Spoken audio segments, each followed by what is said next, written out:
Jason Unruhe, welcome. So, did you make sense out of what Anthony Blinken said? I'm gathering, first of all, the mere fact that he doesn't want to disclose the provisions or clauses of this document, that in itself is very questionable. So, my first question to you is why do you think the U.S. has decided not to do that? Well, because I think that there may not be. There's either two reasons: either there's no substance to the document whatsoever, or that they don't want to talk about what's in it because it's like something that Russia is going to reject outright. I mean, this press conference, it's like we came, it collected the media to tell you essentially nothing. I don't know what really the point of this was, other than to say that uh, that some kind of document had been sent out, but then don't tell everybody what it's about. So that's something that could have been said with a written statement in a paragraph or less. I think that the point of making this whole production out of it is to reinforce the fact that it had been sent and to emphasize that point. So there must be something more to this. I think it's more along the lines of something they've sent something to Russia that they know Russia is going to reject, and I think that that really is the situation here. I think that this is a setup for something else, or something that's going to be said, or something that's going to be done in the future. Because I have seen we've all seen the United States do stuff like this before, as we know with the notorious Camp David summit, where they made an alleged peace agreement between Israel and Palestine Uh-huh. by giving a deal to Palestine that nobody in their right mind would make, and then just create a whole drama out of it afterwards. See, we attempted to make peace, and the Palestinians didn't want it. Although there's no way that they would accept it. I think that it's a very similar situation here.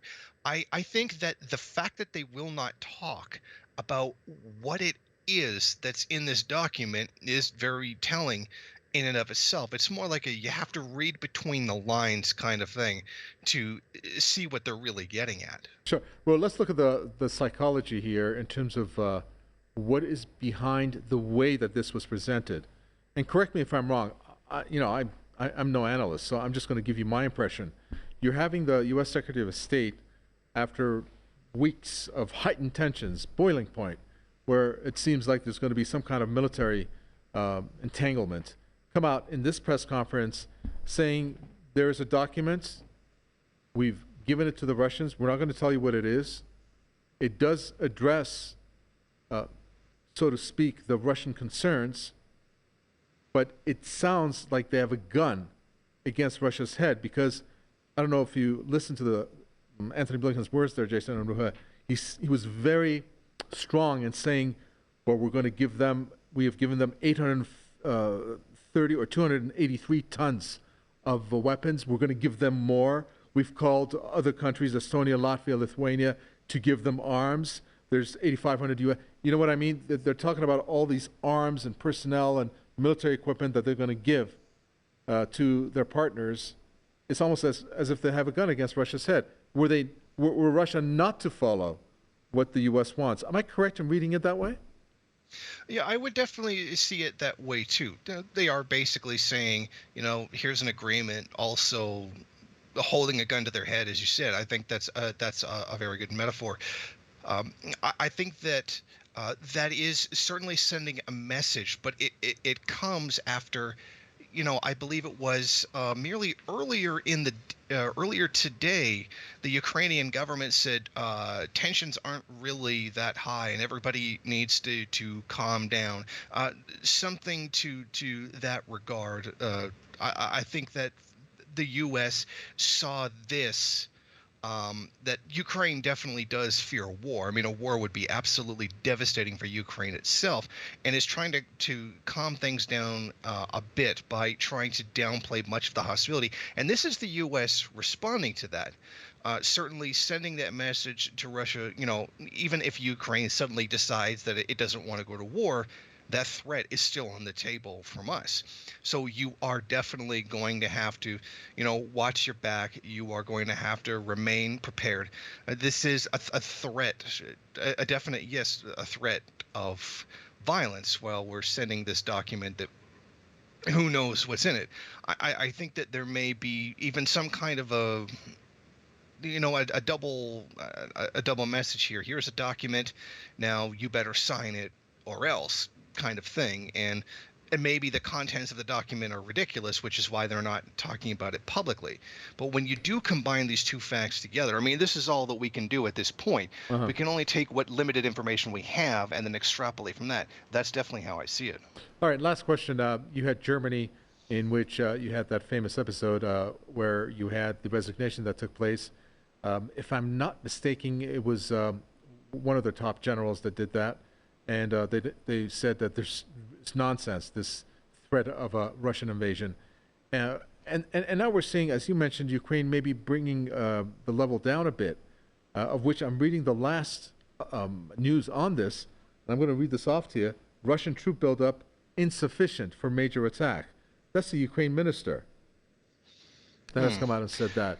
Do you think that there's now a parting of ways? The U.S. being very aggressive, but Ukraine backing down, and other European countries maybe going along with that.